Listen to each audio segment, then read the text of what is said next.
Welcome to Everything Life and Real Estate. Let's get started with our hosts, Linda McKissick and Dana Gentry.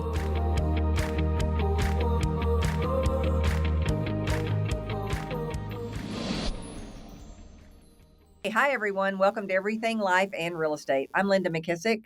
And I'm Dana Gentry. Wait, did I miss the 5, 4, 3, 2, 1? Yeah, you did. Oh, wow. Okay. Totally spaced on the 5, 4, 3. I was like, wait, hold on. We didn't count down. I was writing. That's why. Well, this is going to be a very scary episode because three people sitting here with ADHD are like, we've already in 2 minutes been all over the place. We're so excited. We can't figure out what to talk about first because we could talk about so many things. But I'll turn it over to you, Dana, so we can talk with our amazing guest. Oh my gosh, I know. It's so funny. Okay, we are super excited to have our friend Jess Webber on the podcast today. And Jess, I want you to tell a little bit about yourself. But before that, I just want to say we are so excited to have you because we recorded and released an episode that Linda and I did based off of a question that a mega agent in the region, Robin Jones, had around ADHD. And then that episode really, it kind of exploded. I mean, we had so much feedback. We had so many comments. We had people emailing us in about it. And Jess, I think you are the expert on ADHD. So we're very excited to have you today. So thank you for coming on. No, thank you so much for having me. And I don't ever claim to be an expert. I just claim to use my ADHD superpowers for good. So I've hyper fixated on learning and collecting knowledge, which then makes me appear like an expert. But I don't have degrees in that. Actually, my background is in education. So I taught every grade level, every subject before moving into real estate leadership. And so that's how Dana and I met. And then Linda and I through Dana. And I used to run a market center location here in St. Louis. And then a few years ago, I partnered with Dana's husband, Adam, to help write all of his curriculum for I Love Coaching to help people build their own unique coaching businesses. And so I've been doing that the past few years and then building my own coaching business and speaking business on the side. Awesome. So just in true entrepreneurial ADHD fashion, I dabble in a little bit of everything. Of course.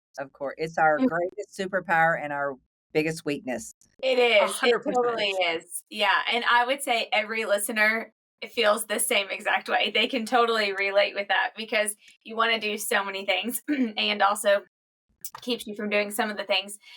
Okay, Jess, tell us when you, and I know you have a bunch of notes for us, but tell us, so when you were originally listening to the first episode that we did on ADHD, like talk a little bit about just your passion around it and what made you want to come on and share some of the things you're going to share.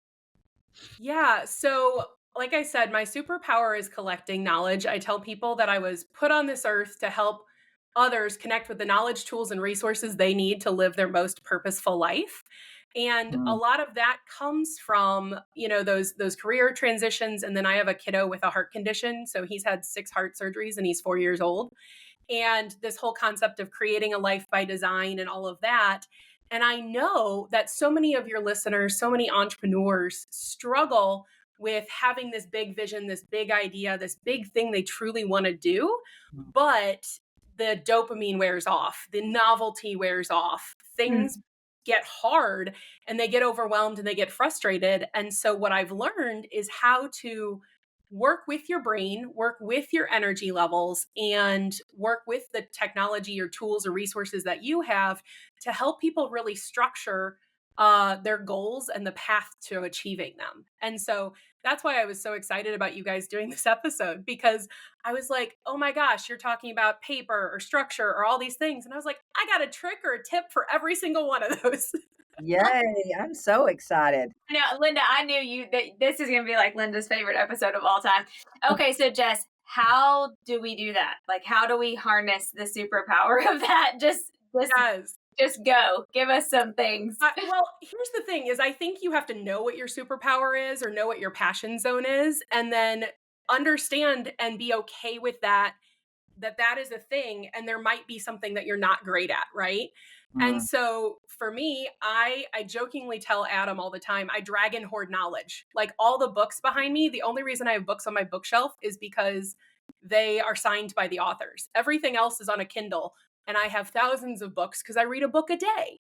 And so it's like one of those things where I know you guys were mentioning like John Maxwell and Ryan Holiday, and trying to figure out how to organize this information, whether it's something you've read or an event you've gone to in your notebook.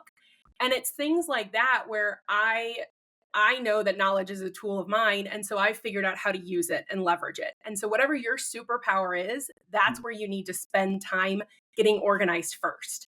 So Mhm.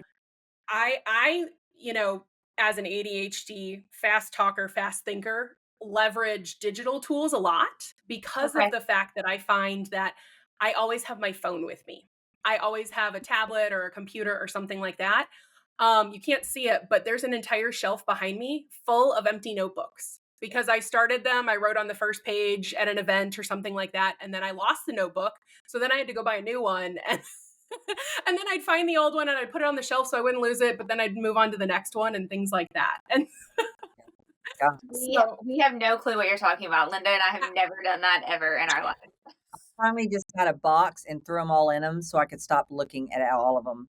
Yeah. But I haven't given myself permission to just throw them away. well, we're in a really weird and unique and cool technological age. I know you mentioned Chat GPT a little bit on your previous episode, and that truly is now my second brain or my co-pilot. Yeah. It's my body double. And so what I do is I still like that tactile feel of writing on things. Like Dana, I know you held up, a notebook. I write on my tablet, or my phone actually has a stylus built in too, because I'm not an Apple person. And I can take those handwritten notes as an image and feed it into ChatGPT and say, please organize this for me as like part of your memory and your data bank. Wow. And so when I'm working on something like I'm building a masterclass or something like that, I can go reference all that knowledge that I've collected, all those thoughts I've had while reading books, but I don't have to go searching for the paper notebook anymore because I've categorized it and I've put it somewhere digitally that helps me. So And you're pre-chat Yes. GPT, I used to just do it in Google Drive, and then I'd try to write a name, and then I'd forget, I'd be like, Ryan Holiday at CEO Summit KW, and I might be able to remember one of those keywords, That's but what I I'd do right still now. have to search, Yeah. So let me ask you a question about that before you get too far Yeah. off. So do you do it as a project in Chat GPT? That way you just go back to that project, and do You you talk it can. or type it? Yeah. So that's based on your brain. Honestly, it's your choice. So I use projects like I have a personal brand project, a book project. I have one specific to I Love Coaching, one specific to my KW business. So I think of those as really big umbrellas. And then I have a like brain dump project, right? So that's where I will put all my thoughts, all my ideas, all my screenshots, or if I've like handwritten on a tablet, I can download that as a PDF and just upload the whole thing at once, right? Yeah. So I will dump into that all the time. And you asked about typing versus talking. It depends on how I feel. I'm a very quick typer. And so if I'm at my computer, I'm probably typing. But like this morning, I was on a walk and I was using my headset and I was having a conversation with ChatGPT about your episode and my thoughts around it. So I would like listen to a couple minutes on YouTube and then switch over to ChatGPT and then listen and then switch. And it was a verbal conversation because I was walking and I didn't want to have my head down and, typing and that kind of thing. So, Okay, love it. You guys, this is not going to be a Chat GPT episode, but I can imagine the power of utilizing it at such a high level for people like us that are going a million miles an hour with 1,000 different thoughts and ideas and visions and projects and all the things. I mean, it truly is just game changing. Like Jess, you just gave me, I just wrote this down because I'm constantly taking a screenshot, saving it on my Instagram when I see something that I'm like, oh, I could use that in a social media post or in a newsletter or whatever. And then I'll be like, okay, I remember there was this really good thing that I saw. Where is it? Is it on Instagram saved? Did I screenshot it? Did I print it out and put it in one of my 900 folders in this bag? Like, where is it?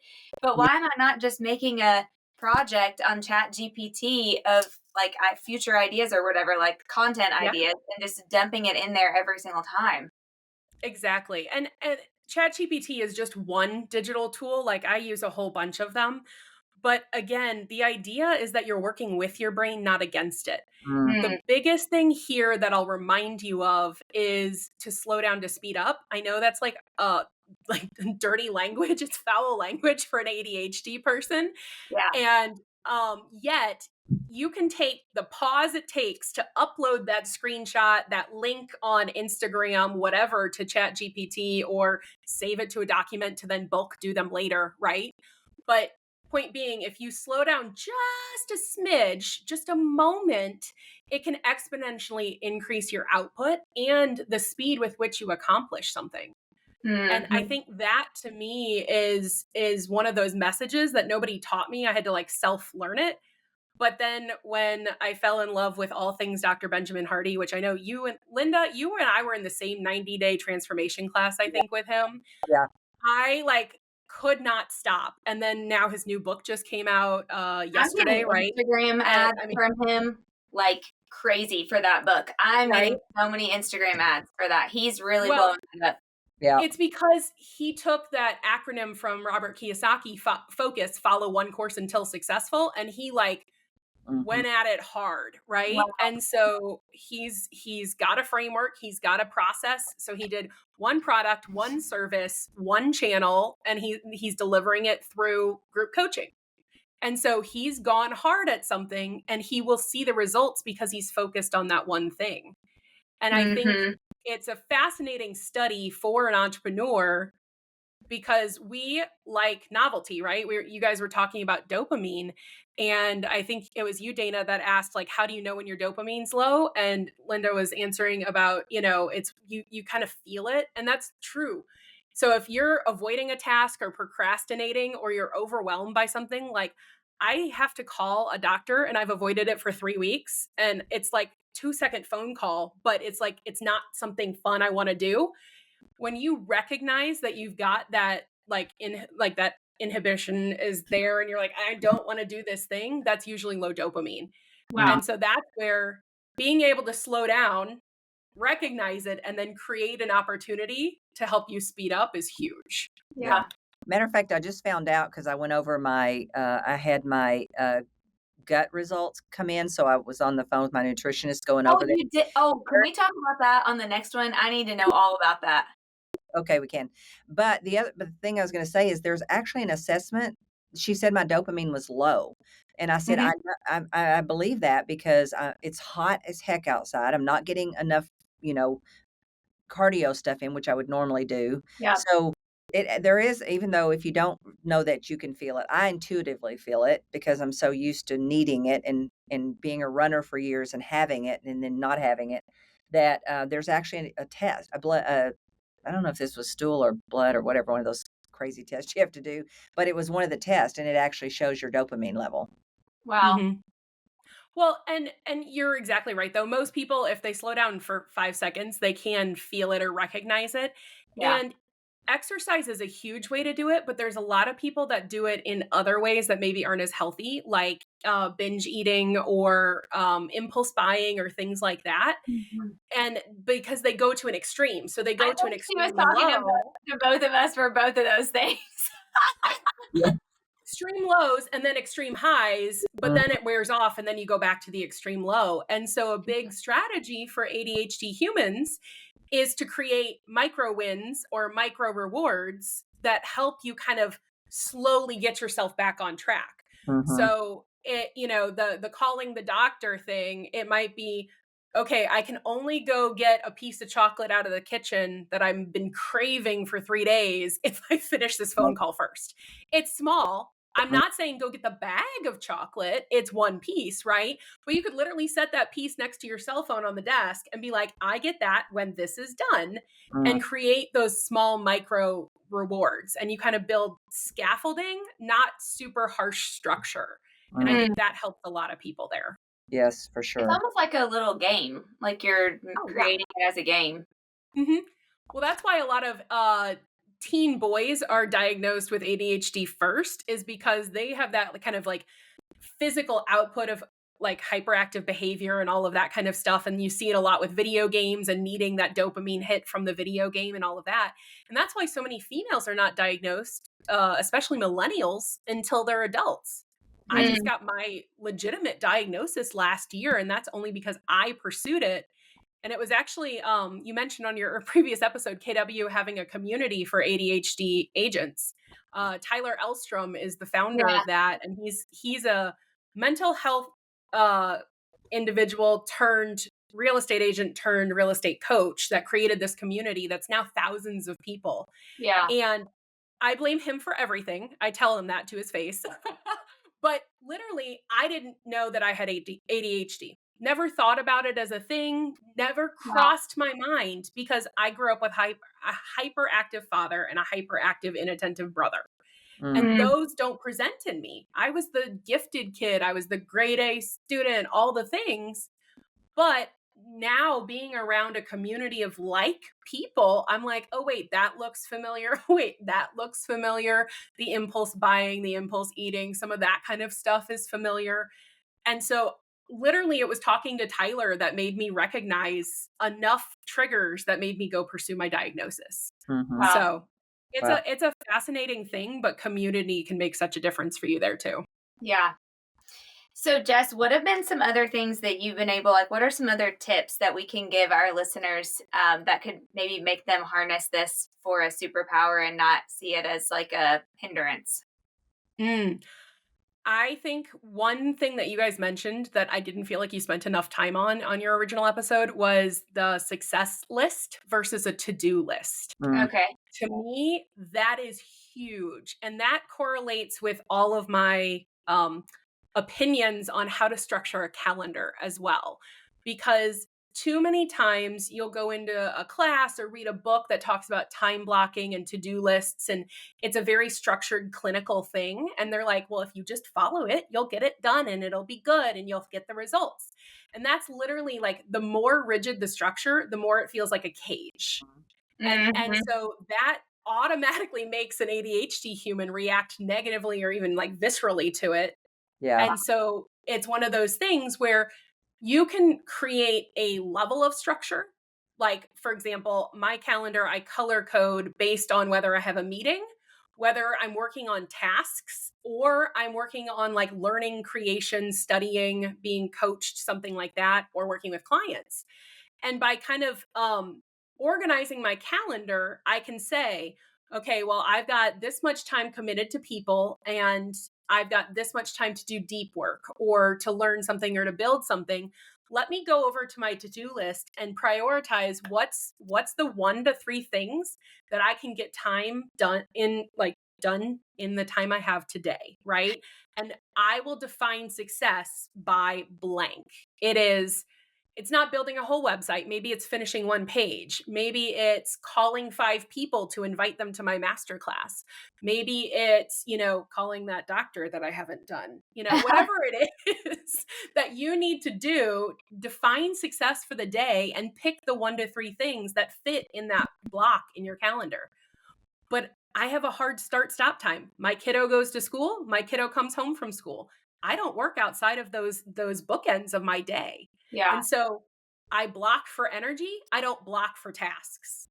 I say Mhm. I have this much time to work with humans and I have this much time to work on non-human, like non-related to people things like tasks or to-dos or whatever. And then I'm really intentional with that. And so defining success for me is huge there. Okay, I have a question. Do Um, it. I just had this thought the other day, because I kind of course, I went to ChatGPT, and I said, "What are some of the core challenges of ADD? Inattention, difficulty sustaining attention if you're bored or Mhm. repetitive, zoning out of conversations, meetings, or readings, so guilty, missing important details or making careless mistakes, poor working memory." That was the second one. There's time blindness. In other words, you don't Yep. realize how much time you actually have. You try to put too much crap in a I always say you put 10 tons of crap in a 2-ton crapper. I do that all the time. That's so true. I love it. Disorganization. But I wanna talk about number 2. I was thinking this the other day. I thought, "My God, Linda, you learn more than most people." I mean, you forget more than most people will learn in their lifetime. Yeah. But the key words of that is, how do you keep the stuff that you learn so much of? Is there a system?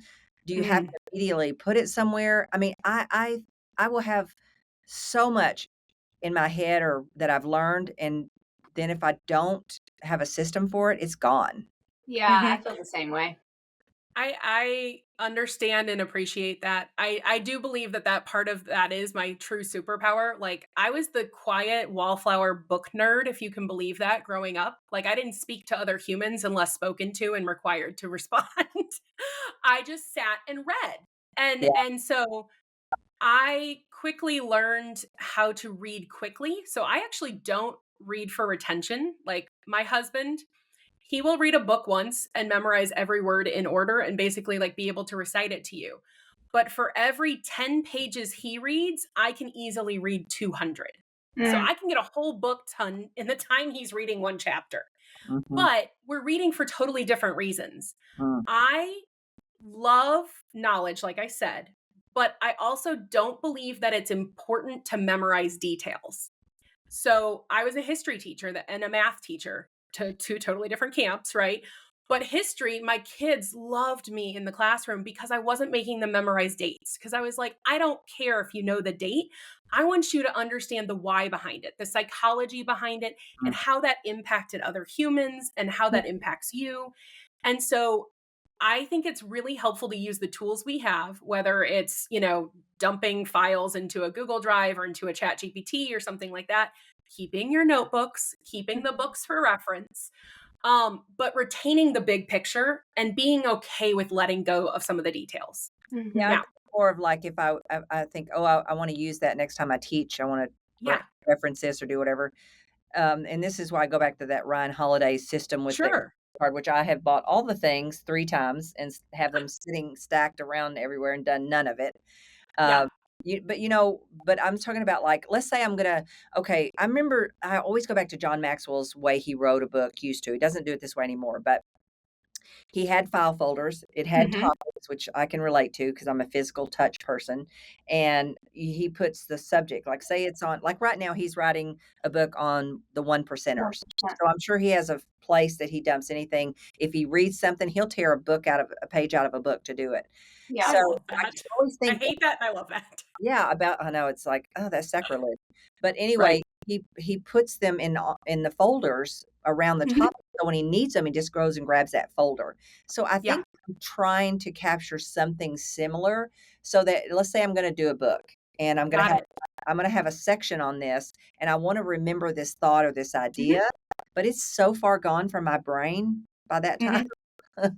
So I actually had this strategy long before I did ChatGPT. This is how I got through undergrad and grad school by writing papers the morning they were due in Oh, under 5 hours, and they were usually 20 plus pages.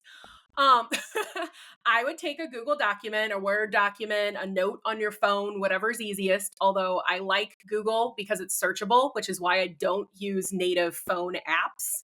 I am 100, like I'd rather use Google Keep than your phone notes, just for example.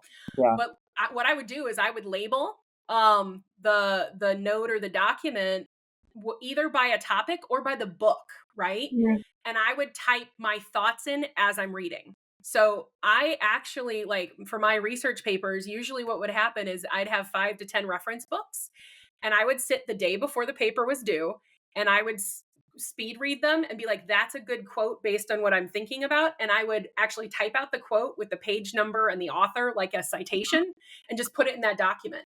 And then when I sat down to actually write, I would have a double screen and I would have my document on one side and I'd have my blank document to write the paper in on the other. And I would just reference all of that because it was all in one space. Okay. So Mhm. now, Linda, I mean, you could still do that in terms of, a document or the notes app, but I honestly would use ChatGPT. I Yeah, would say, hey, I've got an ideas project, and then each new chat in the project is one would be a concept. So category. if yeah, like leadership versus, behavior Yeah. versus health or whatever. And I would do it that way where you'd say, "Hey, I just read this thing. I want to make sure that I make note that I was thinking about this.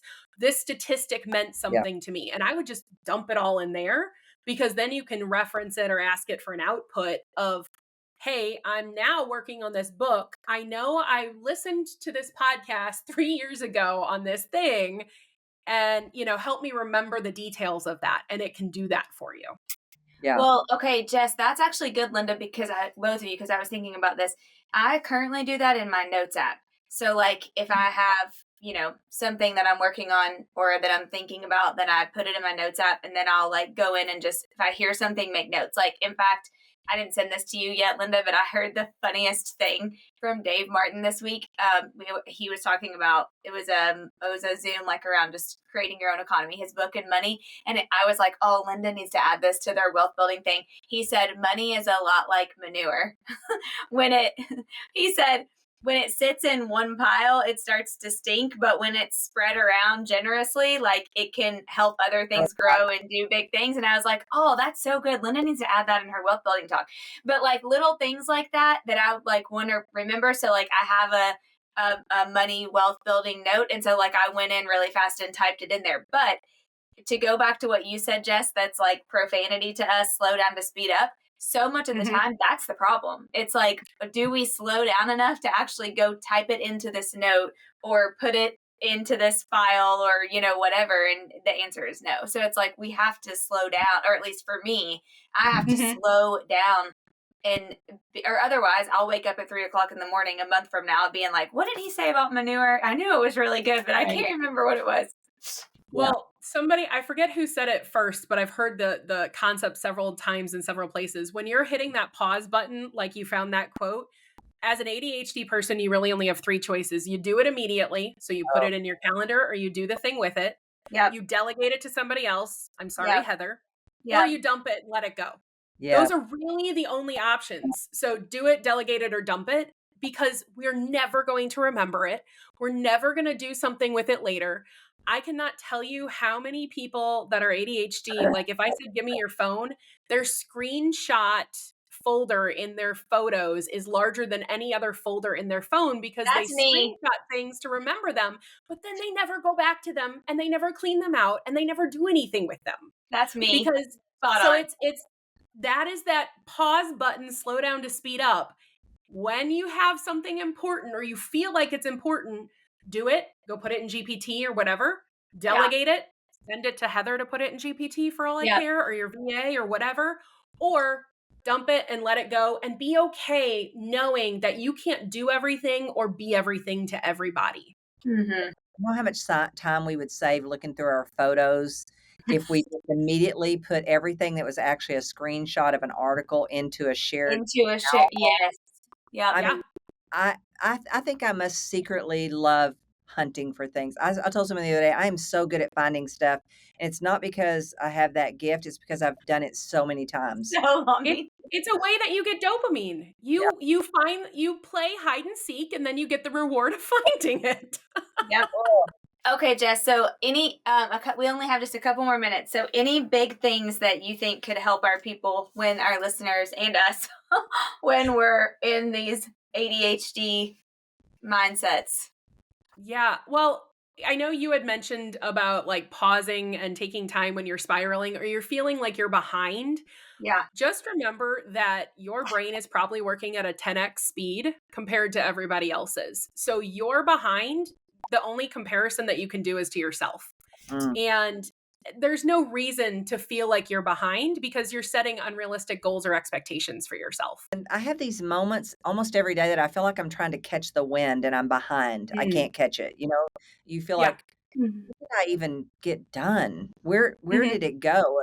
And I have almost this inside panic that I guess I am getting behind because I feel like it's like I'm not ready. So, I mean, and I know I probably 10 times get more done than most people, but to me, it feels always like I'm behind or catch the wind or something. Yeah, my focus. Yeah. For me, I find that I feel that way most when I've created this big vision for myself, which I know most entrepreneurs are also visionaries. And so I feel behind because I haven't achieved the vision in the time frame that I want to achieve it in. And so for that, I think it's super important to, again, slow down to speed up, take a pause, and recognize what you've already done towards that. And then say, okay, based on my to-do list, based on my calendar, what do I need to do still to make that a reality? And oftentimes half the things on my to-do list or my calendar don't actually align with that. I've just filled my calendar and time up with something that's unnecessary. which is why I was saying I'm a fangirl of Ben Hardy, because everything he says makes sense to my big brain of you need to let go of all the small stuff, the 10x is easier than 2x, the scaling concepts, and really raise your floor and say, there's only 2 or 3 things I actually need to do to get this thing done. And so all that kind of busy work can probably fall away. Do it, delegate it, dump it, right? Yeah. And that allows you to say, okay, I've actually made more strides because I've let go of so much of this stuff. Yeah. Gosh. The weirdest thing happened to me this week. Well, kind of last week and this week, but I've been really focused. I have like 2 big, huge things that I've wanted to accomplish and get done. And like I had to put deadlines behind them to actually get them done. And in the process of doing that, I have delegated so much off of my calendar and it's great. But then this week, for the first time, I was like, oh my gosh, wait a minute. I don't have something like every single hour on my calendar to do, which was great because I had that Zoom with John Maxwell last week, and he was like, we have, as entrepreneurs and leaders, most of us have no white space in our calendar. Like we have to have the white space to be able to think and be creative and come up with different things. And I like what you said, Jess, like recognize the 2 to 3 things that you need to do to get it done, because so much of the rest, it usually can just be delegated or dumped or whatever those things, doing it, delegating it, dumping it. And I have lived that out the last 2 weeks. And now I'm like, wow, I really have been doing so much stuff that I don't need to be doing, quite frankly. It's kept me from doing the main thing. Like John said, make the main thing the main thing.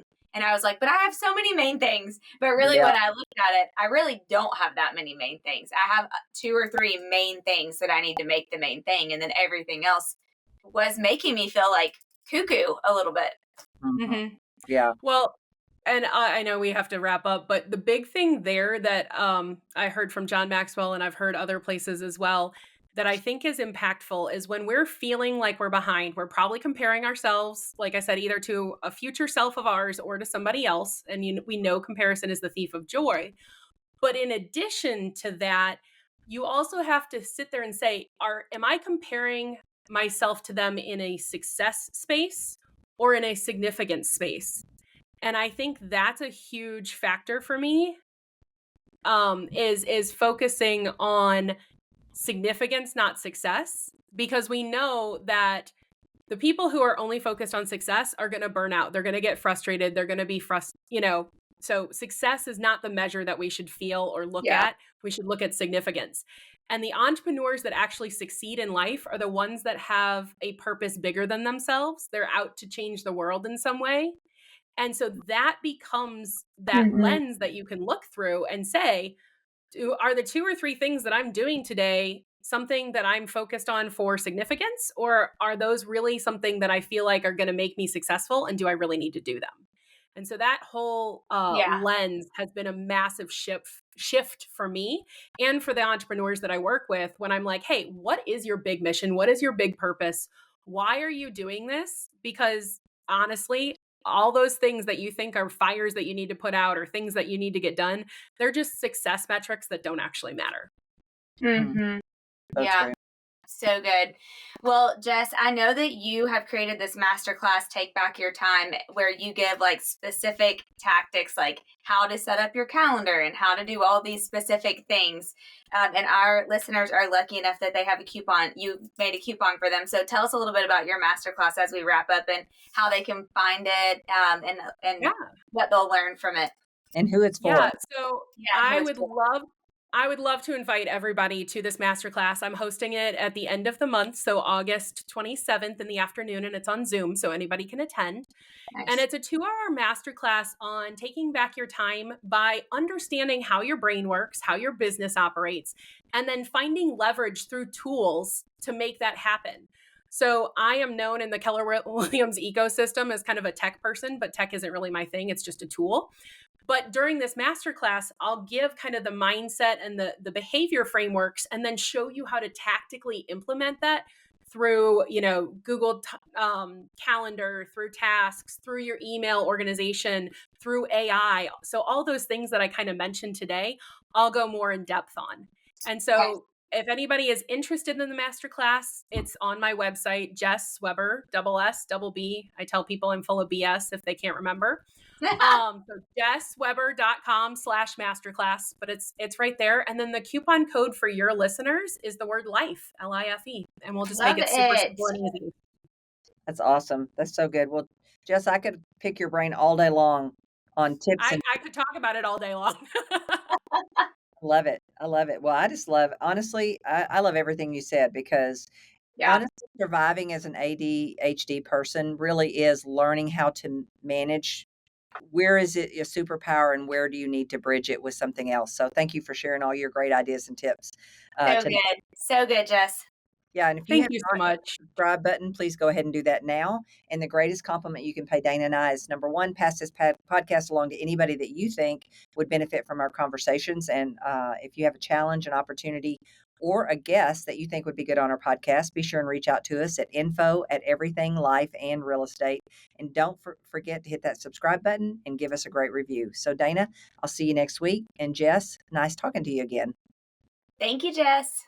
Bye. Be sure to subscribe for more business strategies and tactics to inspire you to live an abundant real estate life. Don't forget to rate and review so we can bring you the best content. Find this and other valuable information at everythinglifeandrealestate.com.